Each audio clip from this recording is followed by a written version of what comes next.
Trump's Scotland trip.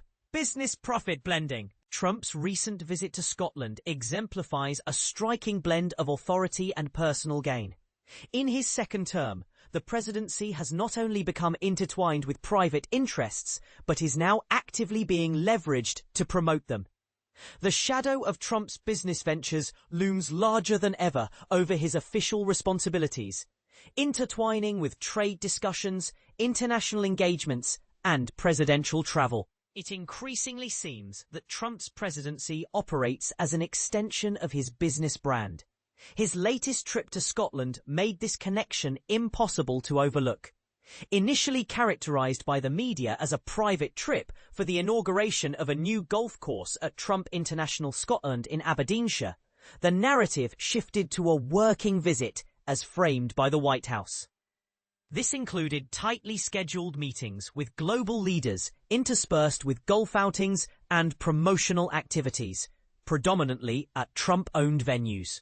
As a result, American taxpayers effectively funded a promotional tour of a Trump-branded property, with estimates suggesting that this trip could cost around $10 million in taxpayer dollars, based on a 2017 GAO report regarding Trump's personal visits to Florida. For Trump, however, the potential financial benefits could be significantly higher.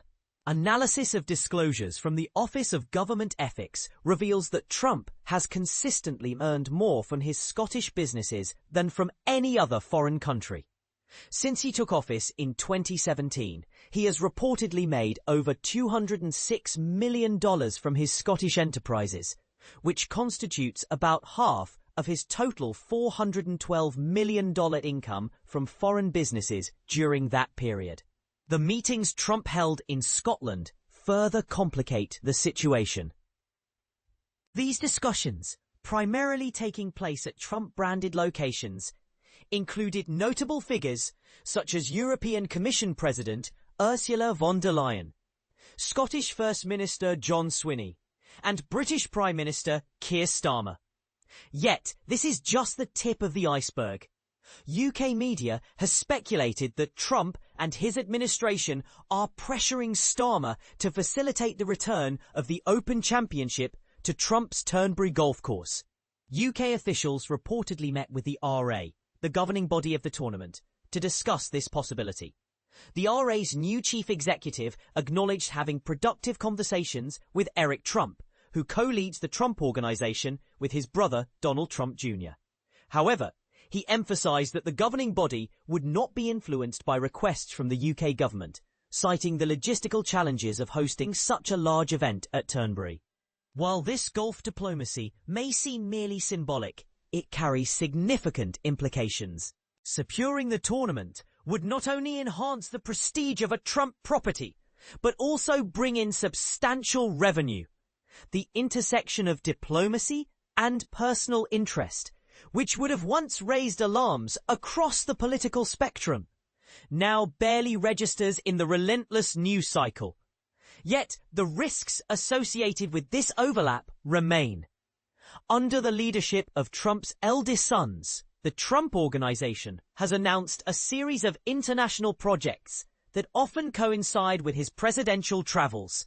These ventures include dealings in nations with authoritarian regimes and evolving strategic relationships with the United States.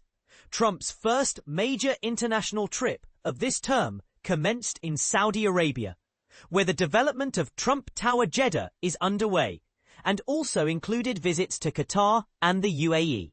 Notably, just weeks before this trip, the Trump Organization revealed plans for Trump Tower Dubai and a new golf resort in Qatar. Much of the media's focus was drawn to Qatar's extraordinary gift of a $400 million luxury 747 jet, intended to replace the aging Air Force One. After Trump leaves office, this jet is expected to be transferred to his presidential library. However, this is not the only way Trump is reaping benefits from these nations, nor is it his sole connection to their governments. The Trump Organization describes its new luxury golf resort in Qatar as a collaboration with the Saudi Arabia-based firm Dar Global. However, Dar Global is also working with Qatari Daya, a company established by the Qatari government-owned investment authority and led by a Qatari government official. Eric Trump expressed pride in expanding the Trump brand into Qatar through this partnership, highlighting the close ties between business and government. The proximity of these business deals to official presidential activities raises pressing ethical questions and reflects a broader trend of Trump increasingly flouting what were once considered ethical standards. During his first term, Trump attempted to distance himself from his business interests, claiming that control of the Trump Organization would be transferred to his adult children and that he would have no involvement whatsoever in its operations. He even signed an ethics agreement pledging not to pursue new foreign deals while in office. However, this earlier commitment to avoid new foreign business entanglements has seemingly vanished. The ethics agreement he signed upon returning to the White House has opened the door to new international business opportunities, provided they are not directly with foreign governments. This creates a significant loophole for deals with firms and individuals closely associated with foreign governments, such as Trump's Qatari project.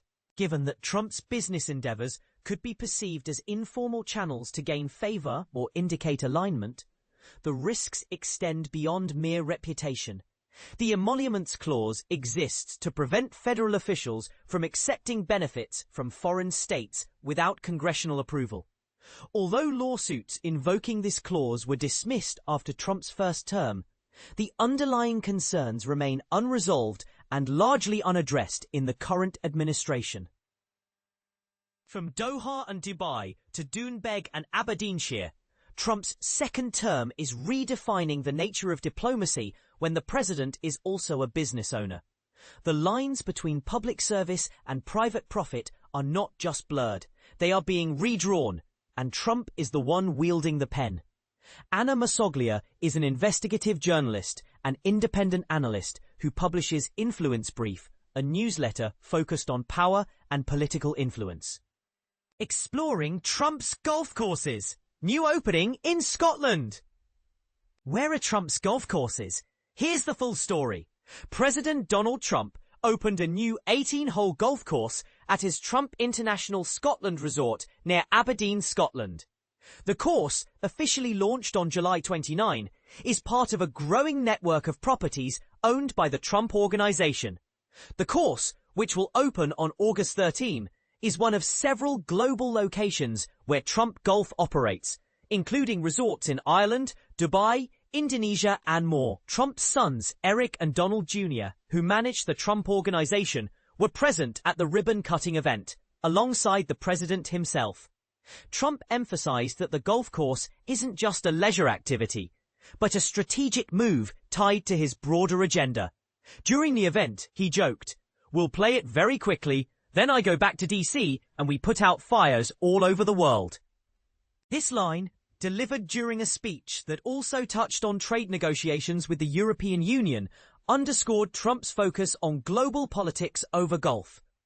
While he admitted to visiting Scotland primarily to discuss trade, the trip also included a visit to Trump Turnberry, a renowned golf resort on Scotland's west coast. The Trump Golf Network spans multiple countries, with properties in the US and abroad. In the US, the president's golf courses include iconic locations like Miami, Doral, Jupiter, and West Palm Beach.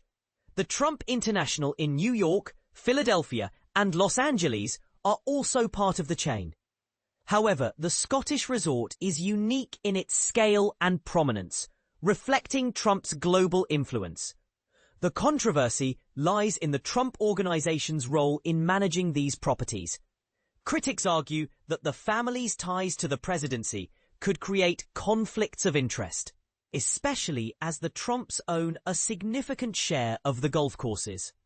Ethical concerns have long surrounded the family's business practices, with questions about whether the president's political power might inadvertently benefit the Trump Organization.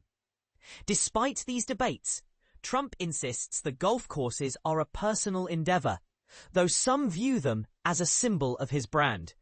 For those curious about where else Trump plays golf, The list includes destinations like Bali, Indonesia, with a coming soon update, and Muscat, Oman. The Trump International Scotland, located near Aberdeen, features buildings named after Trump's mother, Mary Ann MacLeod, who was born in Scotland. The resort's grandeur highlights the Trump brand's global footprint. In summary, Trump's golf courses are a mix of luxury, strategy, and controversy. Whether viewed as a testament to his legacy or a cautionary tale of political influence, the courses remain a focal point of public interest. But here's where it gets controversial. Does the Trump organization's ownership of these properties truly reflect the president's vision? Or is it a reflection of his family's ambitions? Contributing, Francesca Chambers, USA Today. Kinsey Crowley is the Trump Connect reporter for the USA Today network. Reach her at kcrowley@gannett.com. Follow her on X and TikTok at Kinsey Crowley or Blue Sky at kinseycrowley.bsky.social.